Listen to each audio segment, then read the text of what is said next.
जाती है। तो सर अपने गोल्ड मेडल के किस्से सुना रहे थे, तो आखिर में कहते सर तो इतने गोल्ड मेडल लेके क्या तीर मार लिया, 15,000 में हमें यहीं पे पढ़ा रहे हैं। ओ सही बात। जिस तरह कोई सच की कोई अहमियत नहीं रही, गुनाह की कोई अहमियत नहीं रही। सही बात है, ऐसा ही है। एज फार एज आप जो है वायरल हो रहे हैं, आपको पैसा मिल रहा है, आपका फेम मिल रहा है, हाँ। क्या गुनाह क्या सवाब। पूरी जिंदगी जो है ना व्यूज के इर्द घूम रही है।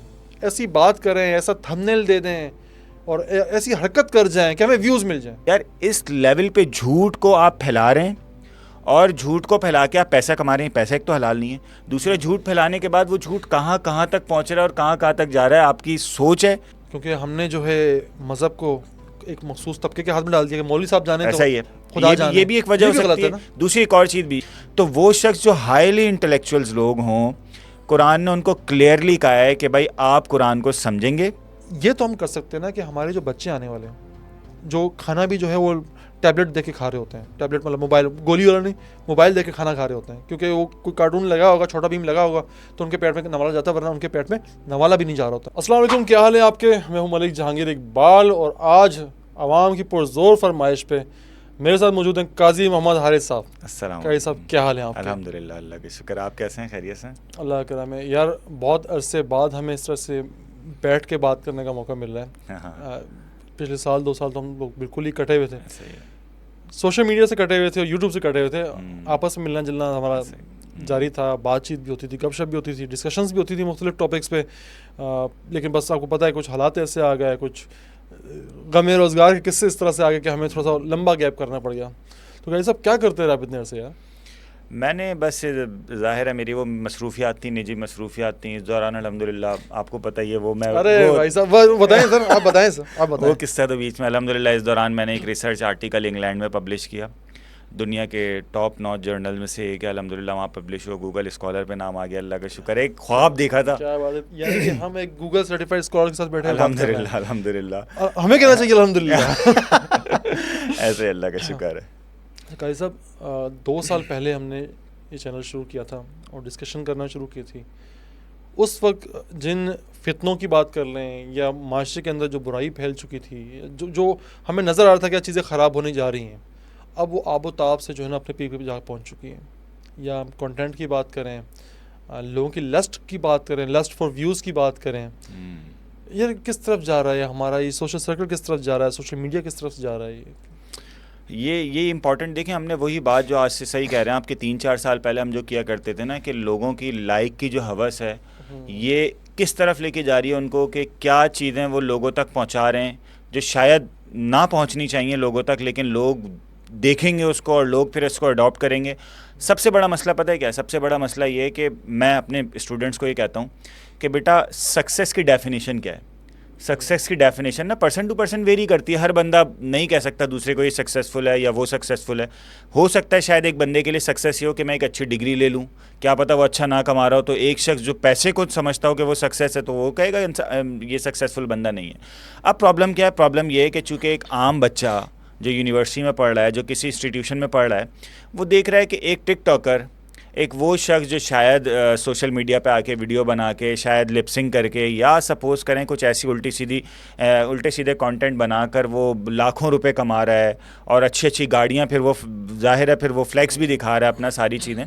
तो एक बच्चे के दिमाग में लाजमी तौर पर, चूँकि हमारी सोसाइटी ऑब्वियसली मटीरियलिस्टिक है, एक लाजमी तौर पर एक ख्वाहिश पैदा होती है कि मुझे भी इस जैसा बनना है। हमारी सोसाइटी में अगर आप लोगों को, बच्चों को, ख़ासतौर पर यूनिवर्सिटी स्टूडेंट्स को देखें तो उनके अंदर 3-4 ही ख्वाहिशात हैं: क्रिकेटर, सिंगर या यूट्यूबर। अब यूट्यूबर या ये इस तरह के सोशल मीडिया, जो टिकटॉकर तो खैर बहरहाल एक अच्छा वो नहीं समझा जाता, लेकिन ये बनना है। उसका रीज़न क्या है?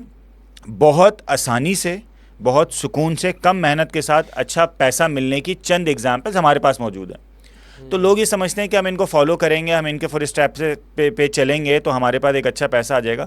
अब एक ऐसे बच्चे को, जो बच्चा देख रहा है कि भाई एक शख्स ना पढ़कर यूट्यूब पे या किसी भी एक्सवाइजेड प्लेटफॉर्म पे वीडियोस बना के लाखों रुपए कमा रहा है, मैं उस शख्स को, उस बच्चे को कैसे इस बात की तरफ रागिब करूं कि बेटा अच्छा पढ़ो, अच्छा लिखो, रिसर्च करो। दुनिया में पीएचडीज़ की कमी है।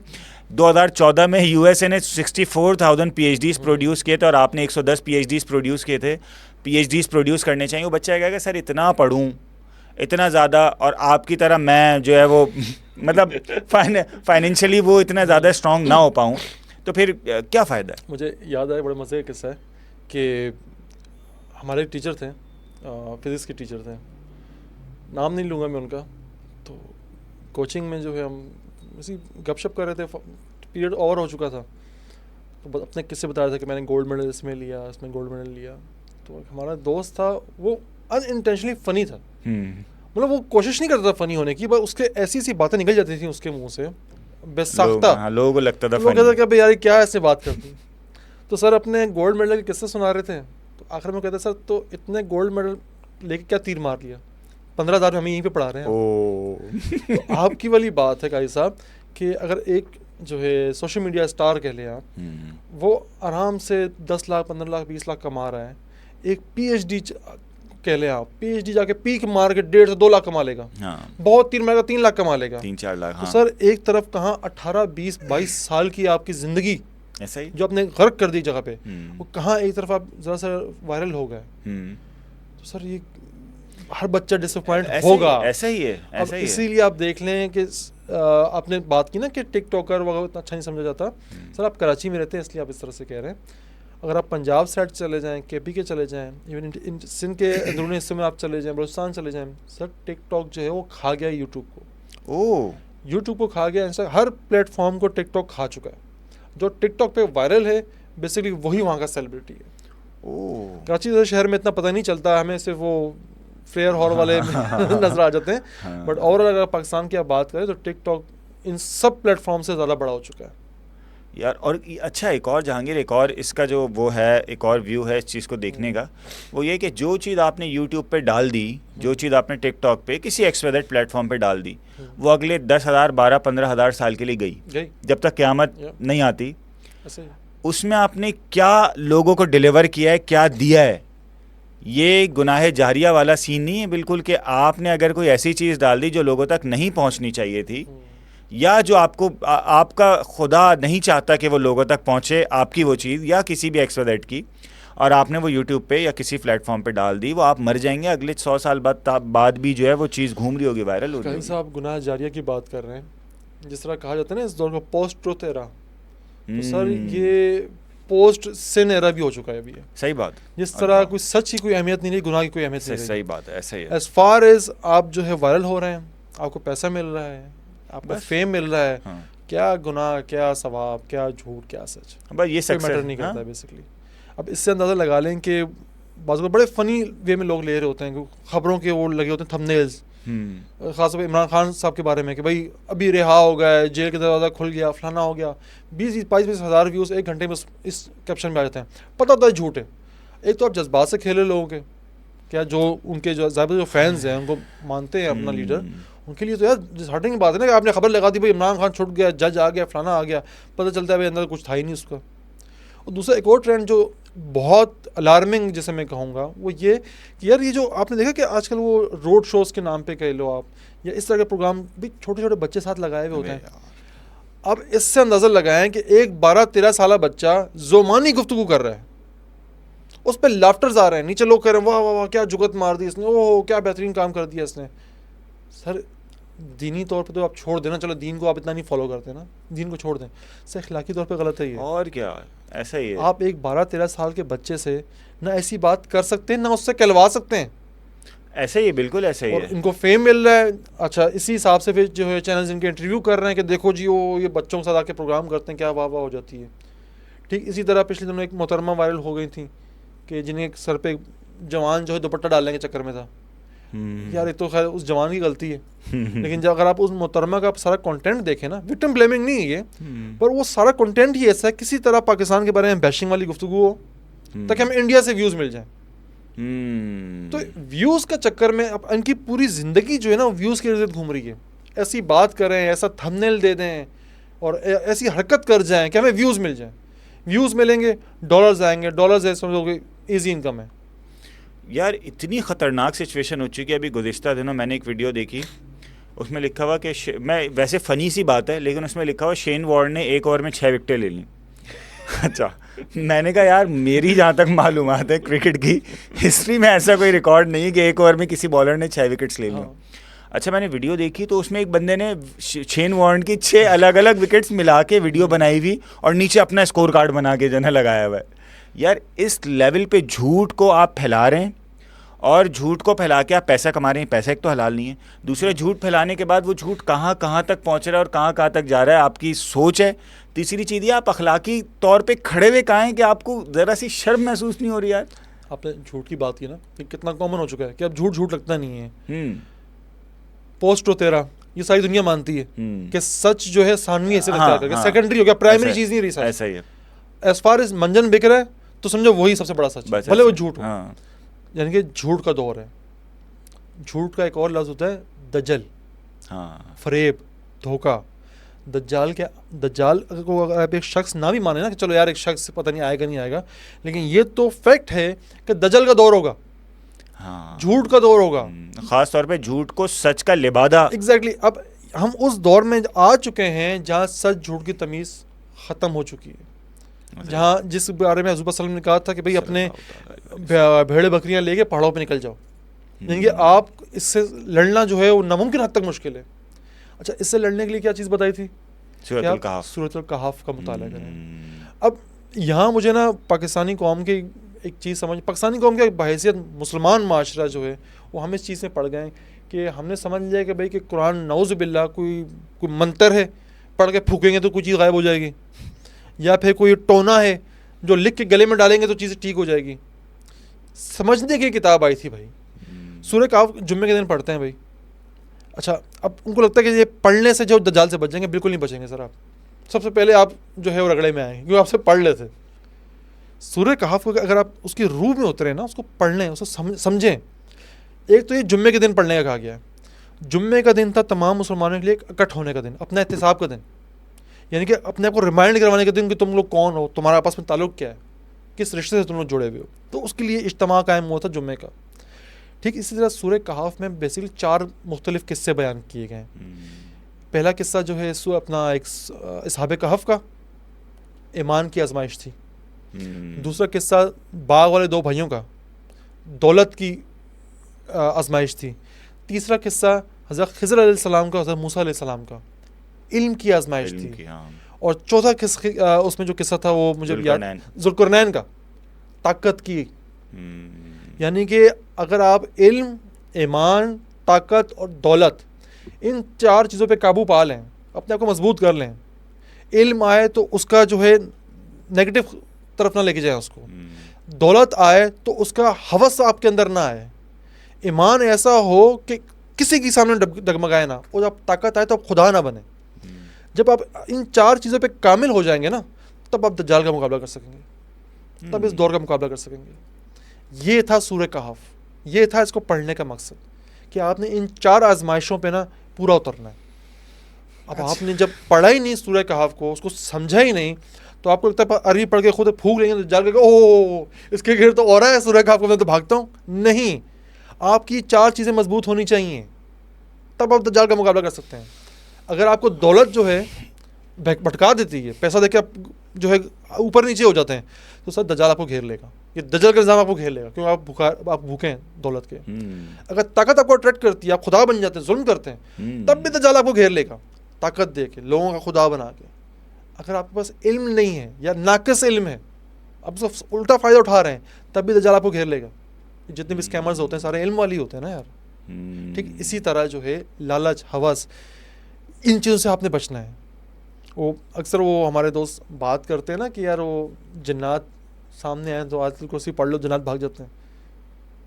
यार एक तो पता नहीं किन लोगों के सामने जिन्नात आते हैं, लेकिन अगर आए भी तो भाई आयतुल कुर्सी पढ़ने से जिन्नात नहीं भागते। ये बात हमेशा आप याद रखना। आयतुल कुर्सी अगर आप पढ़ो ना, अल्लाहु ला इलाहा इल्ला हुवल हय्युल क़य्यूम से लेके अल्लाह की ताकत का जो, हाँ सर शुरू से लेकर ना आगे लता खजू सरातों वाला नाम, ना उसको ऊँगा थी ना वो सोता है। सिर्फ आयतुल कुर्सी में ये बताएगा खुदा एग्जिस्ट करता है, खुदा मौजूद है, वो देख रहा है, वो ताकत रखता है। कुर्सी और समावात में उसकी आसमानों तक उसकी जो है कुर्सी हुक्मरानी जो है आसमानों में भी कायम है। सिर्फ उसे आयतुल कुर्सी में ये बताया गया है कि खुदा एग्जिस्ट करता है, वो आपके साथ है हर वक्त, और उस पर कोई गालिब नहीं आ सकता, वो हर शय पे गालिब है। बियॉन्ड द इमेजिनेशन है, beyond the constraints of human जिन्नात जो है सबसे बड़ा जिन जो होता है ना वो आपका खौफ होता है, ये आपके खौफ से एनर्जी हासिल करती हैं चीज़ें। जितने आप डर में होगे, जितने आप खौफ में होगे ना, उतनी चीज़ें आपको बड़ी नज़र आएंगी, डरावनी नज़र आएंगी। आयतुल कुर्सी का मतलब यह था कि आपको यकीन हो खुदा आपके पास है। अब जिसने आपको पैदा किया है, बनाया है, जो आपका मैन्युफैक्चरर है, उसको पता होगा ना आपके अंदर फॉल्ट क्या है, आपकी कमज़ोरियाँ क्या हैं। अल्लाह पाक को पता है कि हमारी जो रूह है ना, इसको अकेला होने से डर लगता है, इसका असल खौफ सिर्फ तन्हाई है। इसलिए अल्लाह पाक ने हर दफ़ा कहा कि मैं शेरक से ज़्यादा करीब हूँ, मैं समीउन बसीर, मैं सुनता हूँ, मैं देखता हूँ। जस्ट हमारी रूह को बताने के लिए कि तू अकेली नहीं है।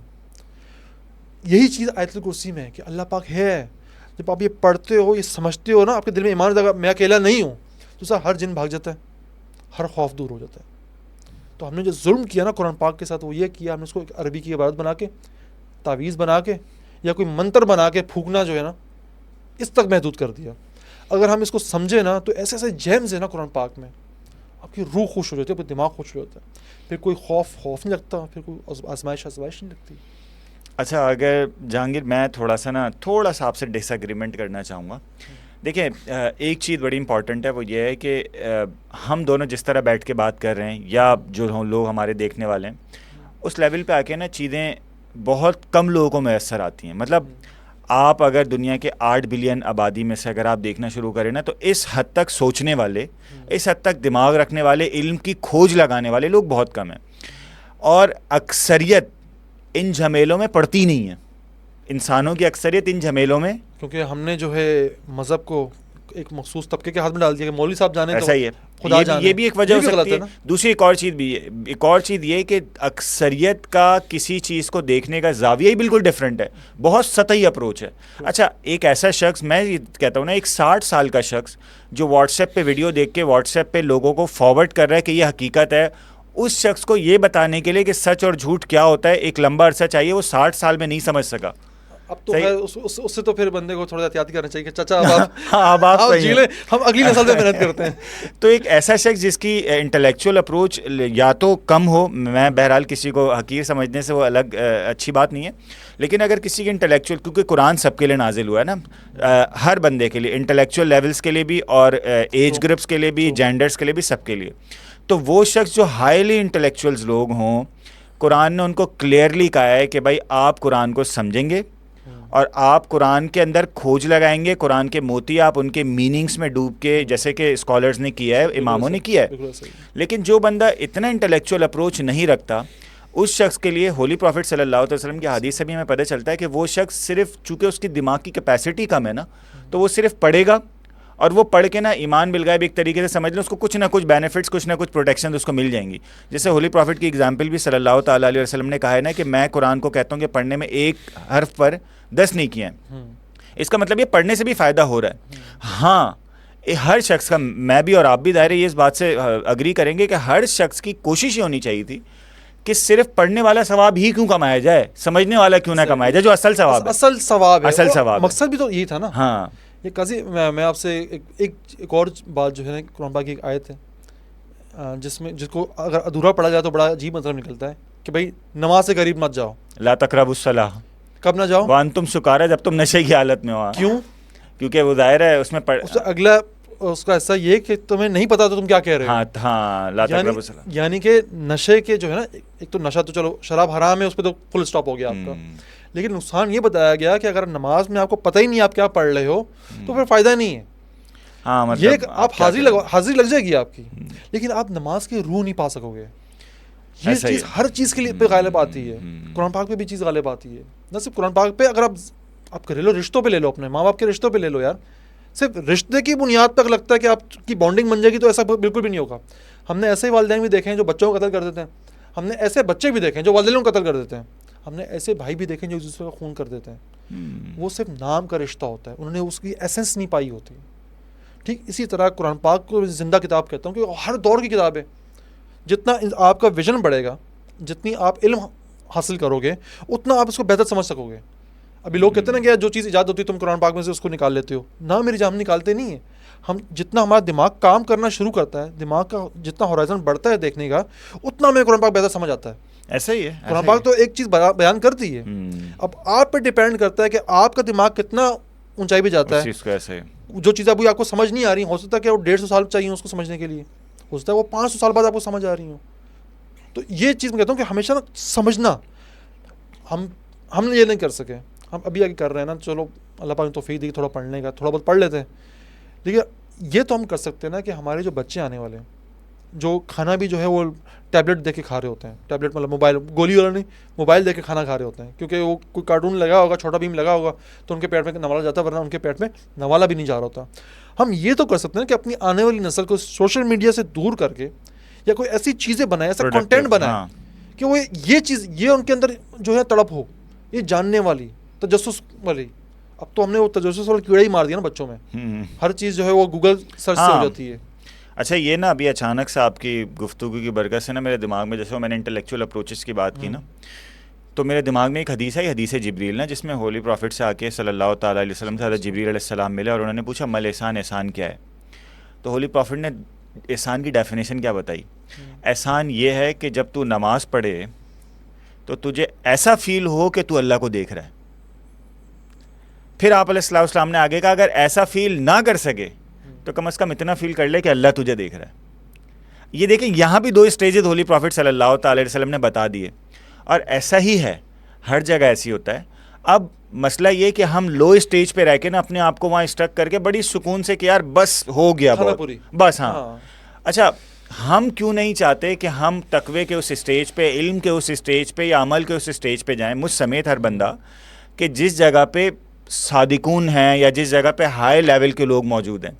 देखें, मेरे और आपके ऊपर ज़िम्मेदारी है, अल्लाह ने हमें दिमाग दिया है, अल्लाह ने हमें थोड़ी बहुत जितनी भी नॉलेज हमने गेन की है, ये बहुत बड़ी रिस्पॉन्सिबिलिटी था हमारे ऊपर। अल्लाह ताला हमसे क्वेश्चन करेगा इस हवाले से, क्योंकि ज़ाहिर है अल्लाह ने हमें रिसोर्सेज दिए हैं, वो रिसोर्सेज हमें सिर्फ अपने तक थोड़ी महदूद रखनी थी, हमें इससे लोगों को फ़ायदा पहुँचाना था। अब प्रॉब्लम क्या है, लोग ये कहते हैं, समझते हैं, लोग ये अप्रोच क्या है कि यार अगर ज़्यादा नॉलेज गेन कर ली तो ज़्यादा सवाल होंगे।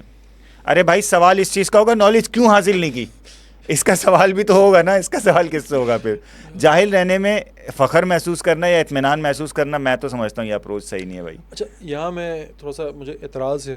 देखो, अब तो खैर जब हमने शुरू किया था यूट्यूब पे, तब तो इतने लोग नहीं थे जो इस तरह की बात करते थे, अब तो खैर बहुत ज़्यादा हो गया माशाल्लाह। ये भी अच्छी बात है कि नौजवान जो हैं बहुत ज़्यादा फॉलो करते हैं उनको। एक थोड़ा सा अप्रोच का मुझे मसला ये लगता है ना कि यार कि थोड़ी सी नरमी रखनी चाहिए। देखो काजी, अगर ना आप लान तान शुरू कर देंगे ना अपने मुखालिफ नज़रिए वाले को, चाहे वो कितने ही बुरे हैं, अब खैर हमें तो नहीं पता कि अल्लाह की नज़र में किसकी क्या वैल्यू है, बट अगर बाज़ार भी किसी की बात करें ना, लान तान से बात करेंगे सर, तो कभी आपके पास नहीं आएंगे। मैं हमेशा एक मिसाल देता हूँ कि मिसाल के तौर पे आप एक दुकानदार हैं, एक सेल्समैन है, मज़हब की अगर तबलीग करें तो हम भी सेल्समैन हैं। अब मज़हब को बताएं भाई, आ जाओ भाई ले लो यार, देखो इसमें ये फ़ायदा है, ये फ़ायदा, ये फ़ायदा है। अगर आप एक दुकानदार हैं और आपके पास कोई ग्राहक आता है, आप उसे कहते हो कि भैया तू बड़ा घटिया कपड़ा पहना हुआ है, ये मेरा कपड़ा बड़ा अच्छा है, सर वो कभी भी आपसे कपड़ा नहीं खरीदेगा। हाँ, बिल्कुल ऐसे ही। आपने उसकी चॉइस को बुरा कह के ना पहले ही अपना इमेज बुरा बना दिया उसके दिल में। आपको उसको कहना चाहिए भाई तूने जो कपड़ा पहना हुआ है भी अच्छा है, मैं तुझे इससे भी बेहतर चीज़ दिखाऊं तो तुझे बहुत सूट करेगी वो, सर वो आएगा भी, वो खरीदेगा भी। तो ऐसा दाई अगर हम ये लहजा अख्तियार करें बहुत ज़बरदस्त, तो क्या ही बेहतर हो जाएगा यार। यार इसमें ना कुरान के हमारे एक टीचर, हमारे एक उस्ताद थे, बड़ी ज़बरदस्त बात करते थे, कहते थे कुरान ने ना हज़रत मूसा अलैहिस्सलाम और हज़रत हारून अलैहिस्सलाम को जब फ़िरौन की तरफ भेजा ना, तो कहा कूला लहू कौला लय्यिना, करना उससे नरम बात। तो हमारे उस्ताद ने कहा था कि तुम मूसा और हारून के बराबर नहीं हो और तुम्हारा मुखातब फ़िरौन जितना सरकश नहीं है। क्या बात है। तो जब उनको हुक्म है कि वो नरम बात करें, तो तुम लोग किस तरह जो है ना वो सख्ती वाला लहजा इख्तियार करते हो? अच्छा, इसमें एक सीरीज़ आई है, मुझे अब सीरीज़ का नाम याद नहीं आ रहा, याद है वजह तुझे याद है इसका नाम सीरीज़ का जो आई है हज़रत मूसा अलैहिस्सलाम पे नेटफ्लिक्स पे? मुझे अभी नाम याद नहीं आ रहा, वो नीचे लिख देंगे जो भी नाम होगा खैर उसका। उस पर ना मुख्तलिफ़ मज़ाहिब के जो वाक़यात हैं हज़रत मूसा अलैहिस्सलाम के बारे में, उनको जोड़ के एक डॉक्यूमेंट्री बनाई गई है। आपको पता है कि हज़रत हारून अलैहिस्सलाम को किस तरह पैगंबर बने, वो क्या हुआ? हालांकि तो हज़रत मूसा अलैहिस्सलाम तो बिछड़ गए थे बचपन में, फिर कैसे मिले हो, कैसे पैगंबर बने? हज़रत जो मूसा अलैहिस्सलाम थे बेसिकली वो थोड़े गुस्से वाले थे, एकदम गुस्सा कर जाया करते थे। हाँ, तो हज़रत हारून अलैहिस्सलाम को सिर्फ और सिर्फ इसलिए बनाया गया कि वो इनकी जगह जाके बात ये करेंगे। हाँ, ऐसा ही उन्होंने कहा था। हज़रत मूसा ने अल्लाह से रिक्वेस्ट की थी कि हाँ। अल्लाह मेरी तरफ से कोई, क्योंकि हाँ। हज़रत हारून अलैहिस्सलाम बात करना, कन्विंस करना अच्छे से जानते थे। तो इतनी अहमियत है कि अल्लाह पाक ने पैगंबर का दर्जा दे दिया उनको कि ये सिर्फ बात करेगा जाके उनकी ऐसा जगह ही। पे। तो वो मौलाना रूम का बहुत मज़े का एक है, मेरा फेवरेट उनकी लाइन है कि अज़ मोहब्बत खारहा गुले मी शबद, हाँ, कि भाई आप मोहब्बत से ना कांटों को गुलाब भी बदल सकते हैं। और हमारा मज़हब, हमारा नबी वसल्लम तो थे ही सरासर मोहब्बत।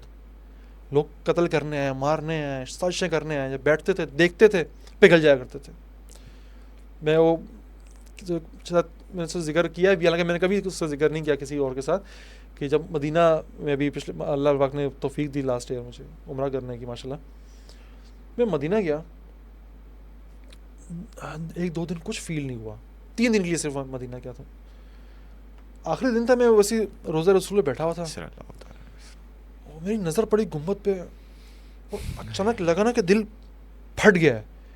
ये ख्याल आया कि यार मैं यहाँ से जा रहा हूँ, मैं इनके पास से दूर जा रहा हूँ अपने वतन। मैंने अल्लाह पाक से यही दुआ की, अल्लाह पाक यार अगर ये कबूल किया ना तूने, मुझे इनमें मौत दे दे। वो इतनी मोहब्बत की ज़ात है ना कि उसको इमेजिन करो तो रोंगटे खड़े हो जाते हैं।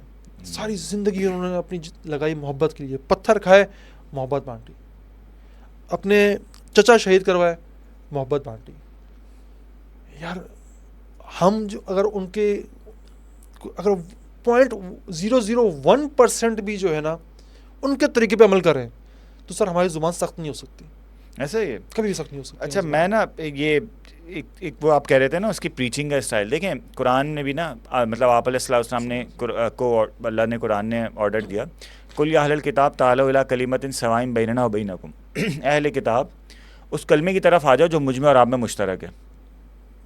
क्या क्या अप्रोच है ज़बरदस्त किस्म की कि भाई हम उस चीज़ पे बात कर लेते हैं जो हमें म्यूचुअल है। अब जब हम आके किसी स्टेज पे आके ये देखें, ये एक स्टाइल है बात करने का ना, जब इस स्टेज पे आके हम मुत्तफिक हो जाएंगे कि हाँ भाई ये चीज़ें तो हमारे दरमियान सेम है, अब हम उस पर आगे फिर डिस्कशंस करेंगे और इंटेलेक्चुअल डिस्कशन होगा। जो कुरान ने कह दिया कि उदू इला सबील रब्बी का बिल हिकमति वल मौइज़तिल हसना, अपने रब के रास्ते की तरफ बुलाओ अच्छी नसीहत से और हिकमत के साथ। हिकमत बहुत कम लोगों के पास है।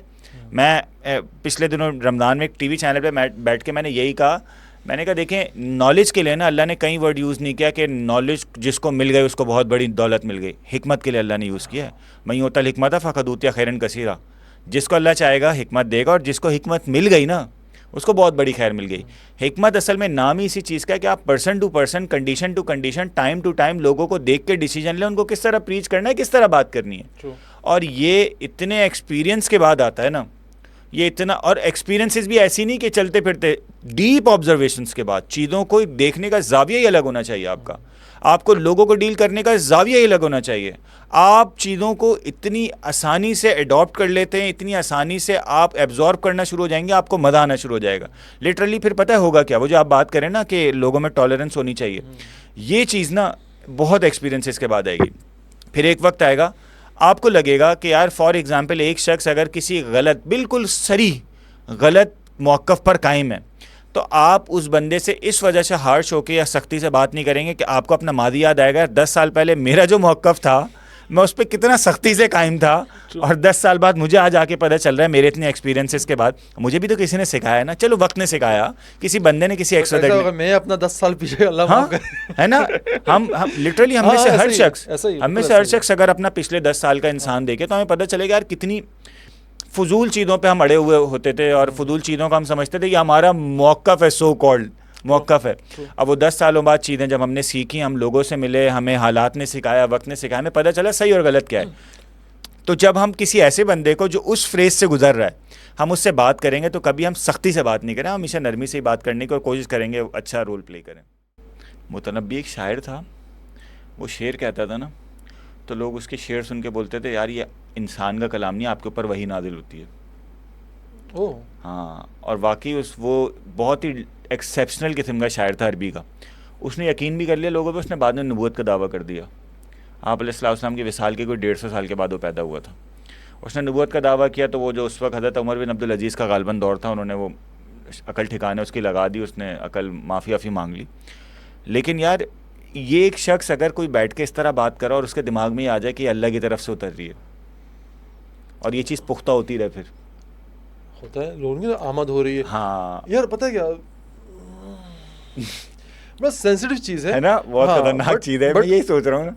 कुछ ऐसी मोहब्बतें होती है ना कि जो आप डिफाइन नहीं कर सकते हैं, हाँ ना डिफाइन हाँ, कर सकते हैं, ना किसी से आप जिक्र कर सकते हैं। हाँ मिसाल के तौर पे अब मैं अल्लाह पाक से किस तरह गुफ्तगू करता हूँ ना, ज़्यादातर अल्लाह माफ़ करे गिले शिकवे ही होते हैं, तो ये रिकॉर्ड हो रहा है? हाँ हाँ हो रहा है।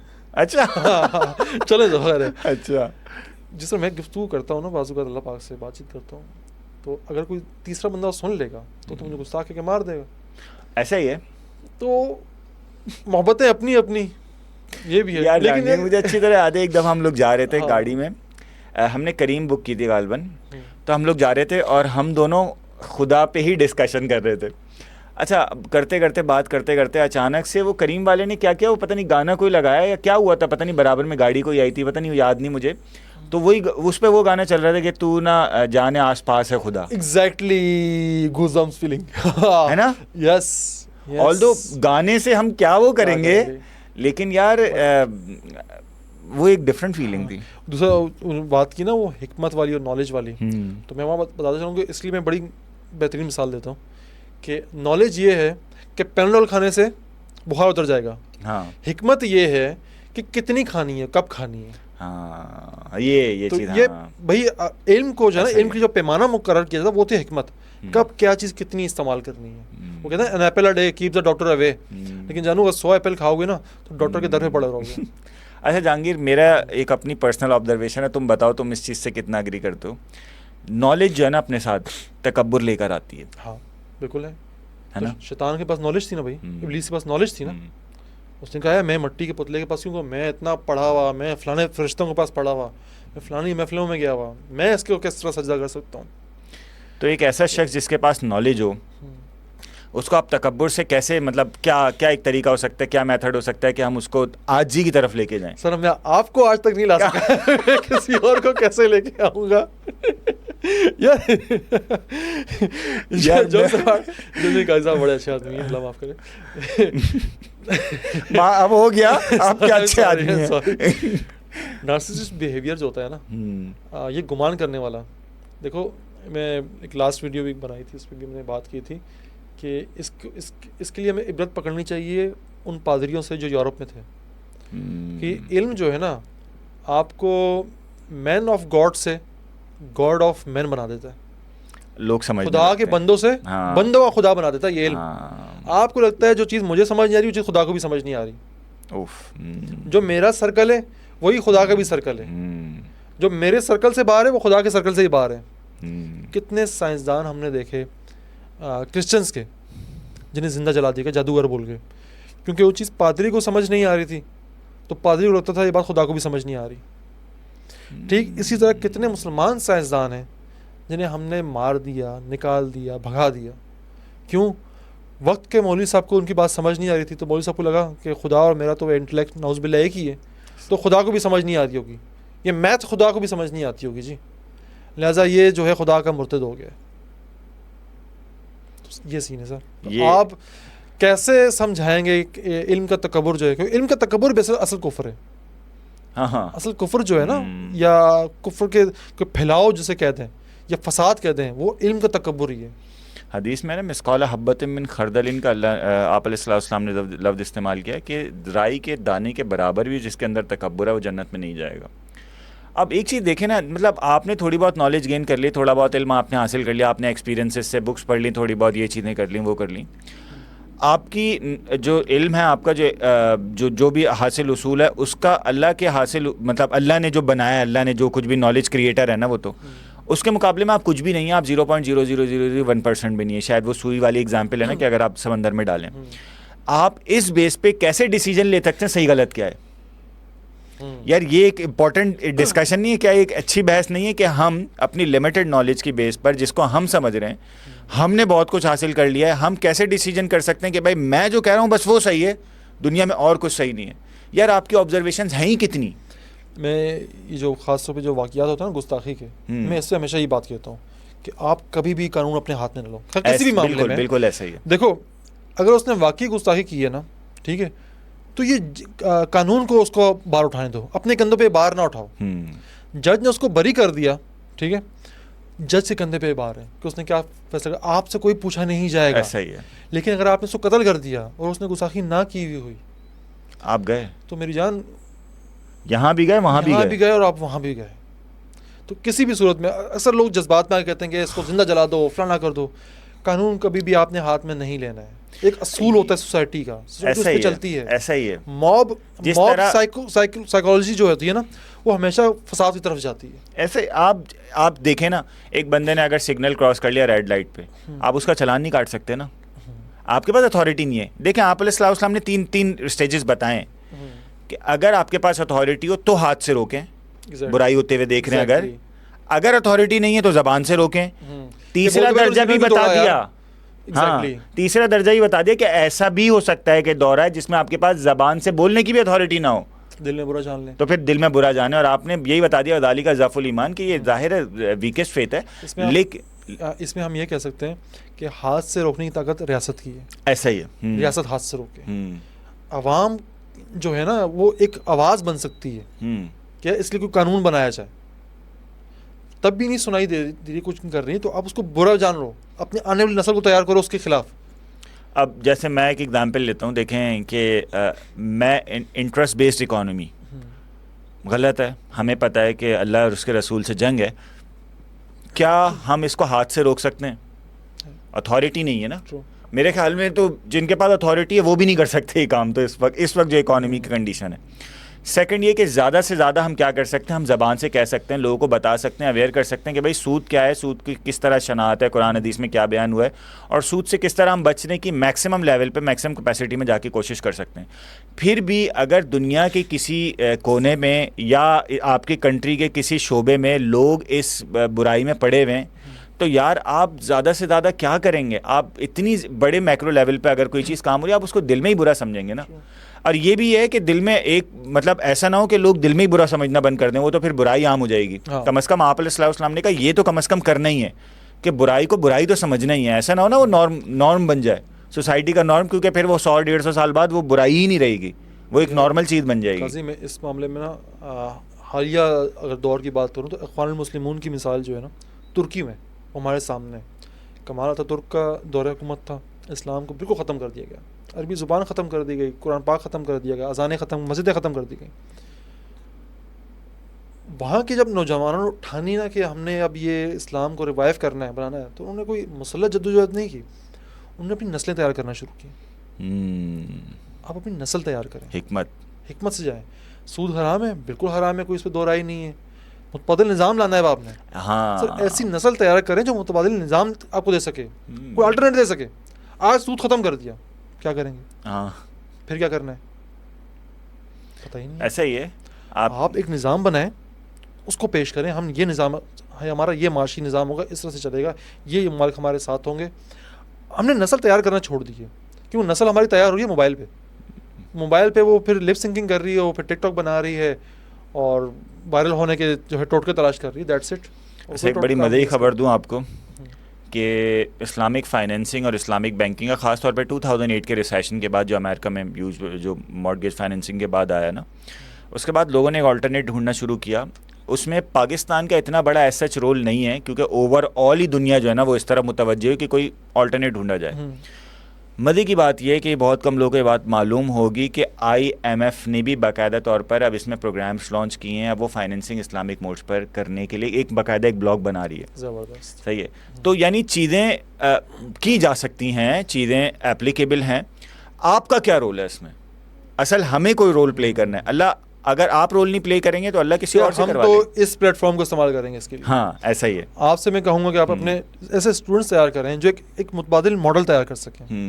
और जो प्लेटफॉर्म हमारे पास है, हम इस पर जो हमारे देखने वाले बच्चे देख रहे हैं, जो पढ़ रहे हैं, हमको कहेंगे यार लकीर का फ़कीर बनना छोड़ दें। आप अपने जिस निज़ाम में चल रहे हैं, आप पता है वो एक मैट्रिक्स में फंसे हुए हैं, आप वहाँ से नहीं निकल सकते, लेकिन उसमें रहते हुए ना एक मुतबादिल तैयार कर सकते हैं। अपनी वो हिम्मत ना मरने दें, हथियार ना फेंक दें, अपनी आग जो है ना, अपना जो फायर कहते हैं, वो शोला आपका भड़कता रहना चाहिए। आग लगेगी और इंशाल्लाह धुआं भी उठेगा और सब कुछ होगा, अल्लाह ने खैर रखी। अच्छा, इसमें एक और चीज़ इंपॉर्टेंट है, किताब बीनी। ये अपनी ज़िंदगी का जो है ना इसको हिर्ज़ जहाँ बनाए। मैं भी आजकल जो है ना वो मेरा सबको पढ़ें। हाँ, बिल्कुल ऐसा ही है, सबको पढ़ें, हर चीज़ पढ़ें, क्योंकि स्टैट्स में ना एक चीज़ होती है कि स्टैट्स में जो एरर का मार्जिन होता है ना, वो एरर का मार्जिन किस तरह मिनिमाइज़ किया जाता है, डाटा ज़्यादा से ज़्यादा कलेक्ट करके। जितना ज़्यादा डाटा कलेक्ट करेंगे उतना ही एरर का मार्जिन कम होता जाएगा, क्योंकि लिमिटेड ऑब्जर्वेशन होंगी तो उनमें गलती के चांस की गलती की वजह से रिजल्ट डिफरेंट हो जाएंगे। जितना ज़्यादा आप डाटा जमा करेंगे गलती दबती चली जाएगी नीचे डाटा के बोझ तले ना। तो यहाँ भी यही है कि आप अगर सोच रहे हैं यार हिस्ट्री में फ़लाने हिस्टोरियन को अगर मैं पढ़ लूँ तो क्या पता उसने अपना पर्सनल बायस कोई उसमें इंक्लूड कर दिया हो, तो इसका वाहिद सॉल्यूशन क्या है? वाहिद सॉल्यूशन ये कि आप मल्टीपल राइटर्स को पढ़ें, मल्टीपल लोगों को पढ़ें, मल्टीपल लोगों को सुने। तो आपके पास जब इतना डाटा जमा होगा ना, तो चलें आप सही गलत का डिसीजन ना भी लें तो कम से कम आपको ये पता चलेगा, ट्रू स्टोरी कम से कम करीब पहुंच जाएंगे आप उस चीज़ के। एग्जैक्टली। चलें काजी साहब, इसी बात पे जो है इख्तिताम करते हैं आज के इस सेशन का। कोशिश करेंगे कि हर हफ्ते जो है आपसे इस तरह की लंबी गपशप हो, थोड़ा सा कुछ चीज़ें अभी रहती हैं वो मुकम्मल हो जाएं तो फिर लाइव स्ट्रीमिंग वाला भी सीन करेंगे, बराह रास्त गुफ्तगू भी करेंगे इंशाल्लाह। आपसे मुलाकात होती है अगली किसी वीडियो पे, तब तक अपना बहुत ख्याल रखिएगा। मुझे और काजी आरिफ साहब को इजाज़त दीजिए। अल्लाह हाफ़िज़।